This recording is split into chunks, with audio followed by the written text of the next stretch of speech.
Vincent Teresa was a man whose life was woven into the deadly fabric of the Mafia's secrets. Once a swindler and thief, he rose to become an informant whose testimony shook the very foundations of organized crime. After Joe Valachi broke the omertà in 1963, Vincent Teresa followed in his footsteps, shedding his old identity to testify before the Senate in 1971. He had spent years as a lieutenant to Raymond Patriarca, reigning over New England's crime scene. In the early 1970s, Teresa made a fateful decision to turn state's witness against several powerful mob figures, including the legendary Meyer Lansky. His cooperation earned him 15 years, knocked off his 20-year sentence for securities theft. During his testimony, he revealed that he had begun his life of crime at just 15, milking suckers of millions of dollars. One of his most lucrative schemes involved organizing gambling junkets to exotic locations like London, Las Vegas, and the Caribbean. He used loaded dice to cheat wealthy clients, amassing a fortune and a dangerous reputation.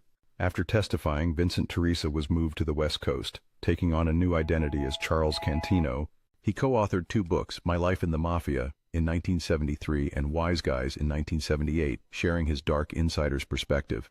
His life ended in Seattle in 1990, where he died of kidney failure, leaving behind a trail of Mafia secrets and betrayal.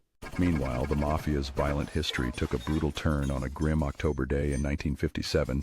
At 10:10 on October 25th, a short, squat Sicilian entered the barbershop of Manhattan's Park Sheraton Hotel. He nodded courteously to barber Joseph Bocchini and sat in the chair for a shave, seemingly innocent. Outside, 2 men stepped from a parked sedan, trailing a workman into the hotel, their eyes cold and calculating.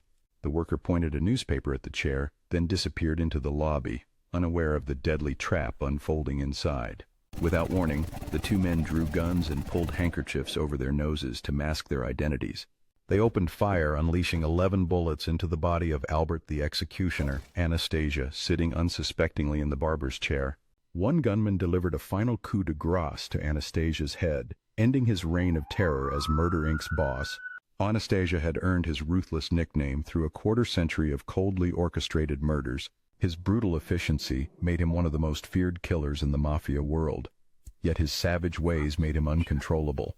5 Cosa Nostra bosses, including Vito Genovese, saw him as a liability too dangerous to let live.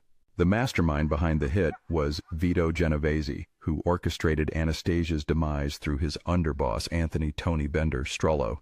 Gambino, Anastasia's own underboss, played a critical role in the assassination by ensuring the absence of Anastasia's bodyguard, Trigger Mike Coppola. Gambino secured approval from boss Thomas "Three-Finger" Brown Lucchese for the lethal strike as part of a calculated power play. The murder was not just a killing, but a message to anyone who dared challenge the mob's internal order. In the aftermath, Carlo Gambino was rewarded for his treachery with confirmation as the new boss of the Gambino family at the infamous Appalachian meeting. The meeting, held in secret, marked a new chapter as Gambino solidified his control over the Mafia's most powerful family. Though Strollo organized the conspiracy, the actual planning fell to Lawrence and Joey Gallo.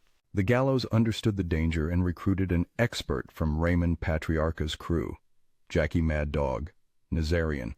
They also used a backup enforcer named the Syrian. According to Teresa, the mob frequently imports gunmen so the victim won't recognize the assassins. These squads are made up of men who receive a regular weekly salary just to be ready.